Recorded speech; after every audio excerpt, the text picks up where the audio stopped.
할렐루야. 오늘 아침 예배 오신 여러분을 주님의 이름으로 환영하고 축복합니다.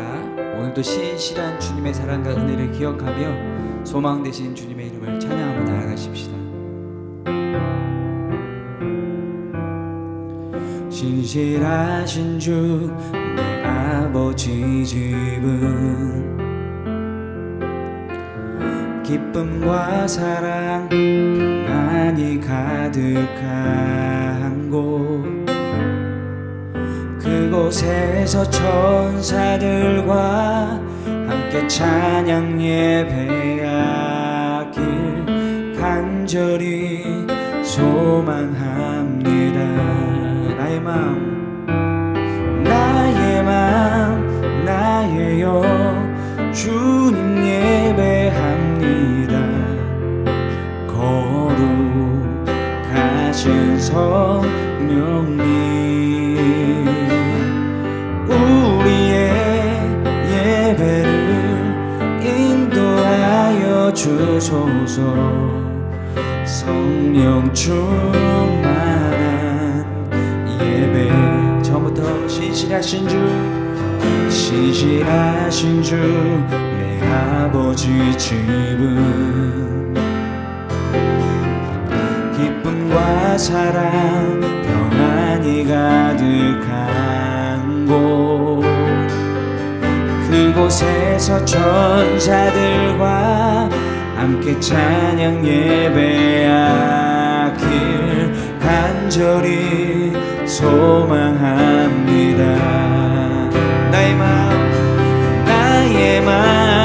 나의요 주님 예배합니다. 거룩하신 성령님 우리의 예배를 인도하여 주소서. 성령 충만한 예배. 나의요 주님 예배합니다. 거룩하신 성령님 우리의 예배를 인도하여 주소서. 성령 충만한 예배.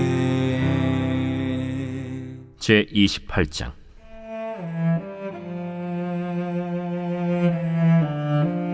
아하스가 왕위에 오를 때 나이가 20세라.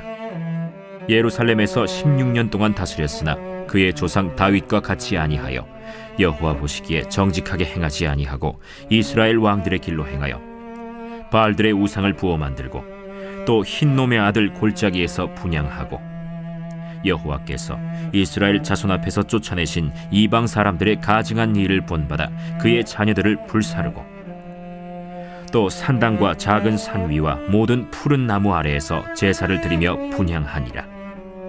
그러므로 그의 하나님 여호와께서 그를 아람 왕의 손에 넘기심에 그들이 쳐서 심히 많은 무리를 사로잡아 다메섹으로 갔으며 또 이스라엘 왕의 손에 넘기심에 그가 쳐서 크게 사륙하였으니 이는 그의 조상들의 하나님 여호와를 버렸음이라. 르말랴의 아들 베가가 유다에서 하루 동안에 용사 12만 명을 죽였으며 에브라임의 용사 시그리는 왕의 아들 마세야와 국내 대신 아스리감과 총리 대신 엘가나를 죽였더라.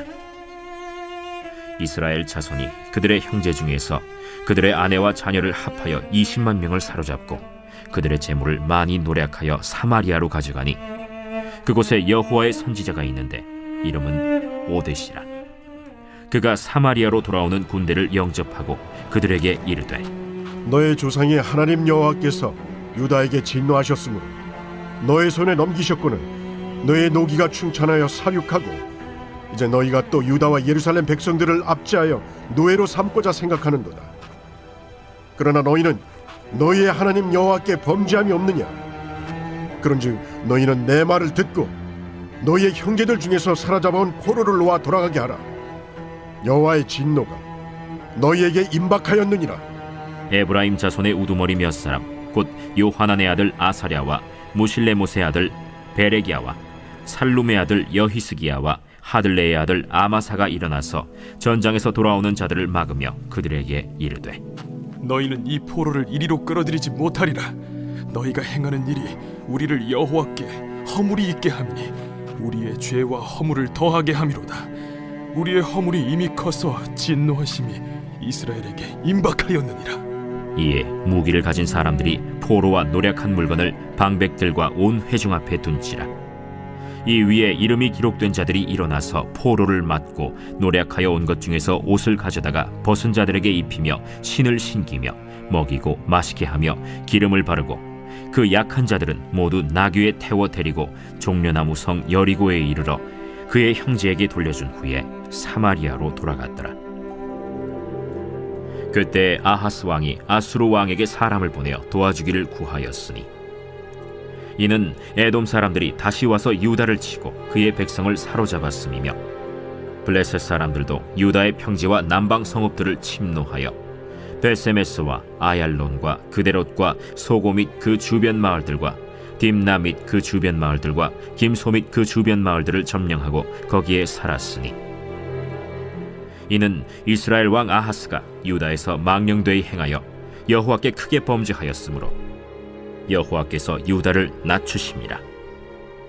아수르 왕 디글랏 빌레셀이 그에게 이르렀으나 돕지 아니하고 도리어 그를 공격하였더라.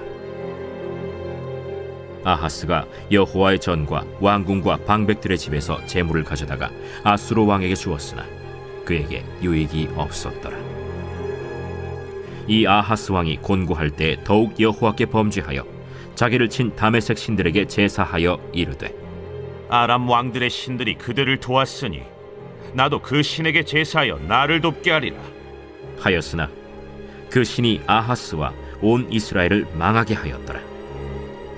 아하스가 하나님의 전의 기구들을 모아 하나님의 전의 기구들을 부수고 또 여호와의 전 문들을 닫고 예루살렘 구성마다 제단을 쌓고 유다 각 성읍에 산당을 세워 다른 신에게 분향하여 그의 조상들의 하나님 여호와를 진노하게 하였더라.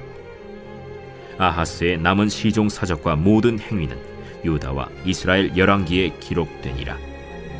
아하스가 그의 조상들과 함께 누우매 이스라엘 왕들의 묘실에 들이지 아니하고 예루살렘 성에 장사하였더라.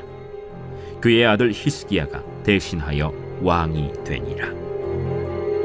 사랑하는 라이프 처치 성도 여러분, 오늘은 역대하 28장을 통해서 하나님의 음성을 듣고자 합니다. 28장에 보면은 아하스 왕이 등장을 합니다.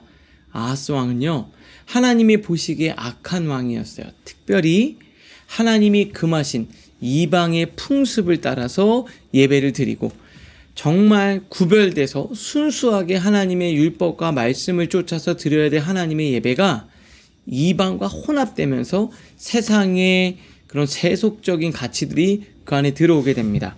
4절 보니까 또 산당과 작은 산 위와 모든 푸른 나무 아래서 제사를 드리며 분향했다.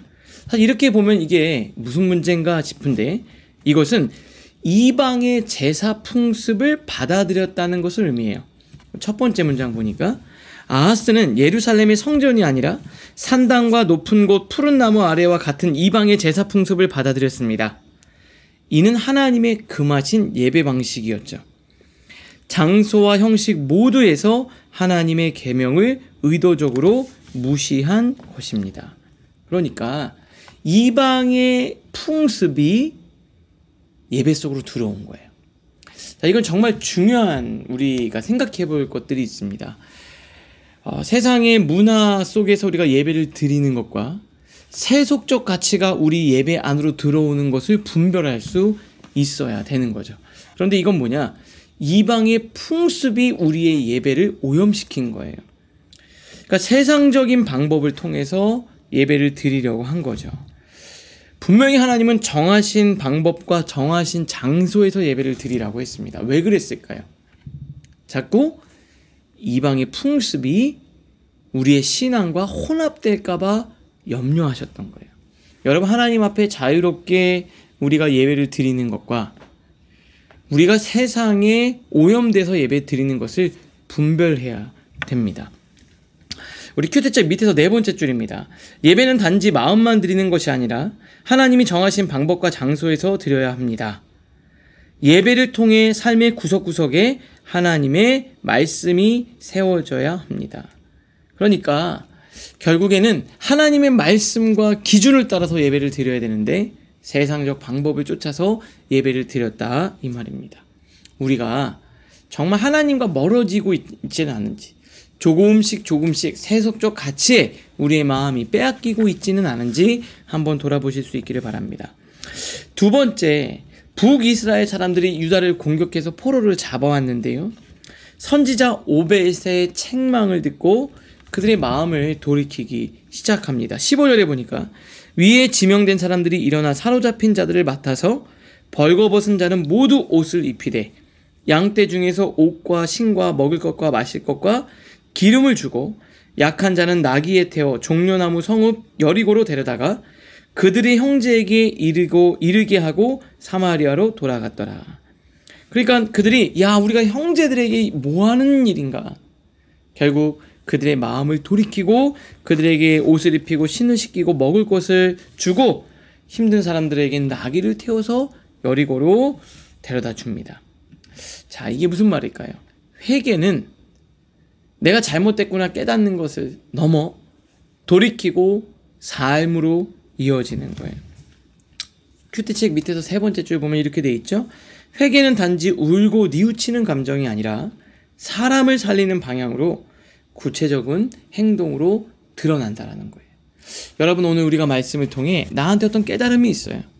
그런데 정말 잘못됐구나 후회하는 게 아니라 누군가를 살리고 누군가를 세우고 누군가를 도와주는 진정 하나님의 말씀으로 돌이킴이 있는 저와 여러분 되시기를 바랍니다. 오늘 말씀으로 생각하겠습니다. 첫 번째, 나의 삶의 구석구석에 말씀과 멀어진 모습이 있지는 않습니까? 두 번째입니다. 살아가면서 자비와 긍휼의 마음을 받아본 적이 있습니까? 말씀으로 생각하고 승리하는 여러분 되시기를 주님의 이름으로 축복합니다. 오늘을 위한 기도로 마치겠습니다. 주님, 내 삶의 작은 자리까지 말씀으로 채워지게 하옵소서. 승리보다 사랑을 택하고 정죄보다 자비를 실천하는 믿음 주옵소서. 예수님의 이름으로 기도합니다. 아멘.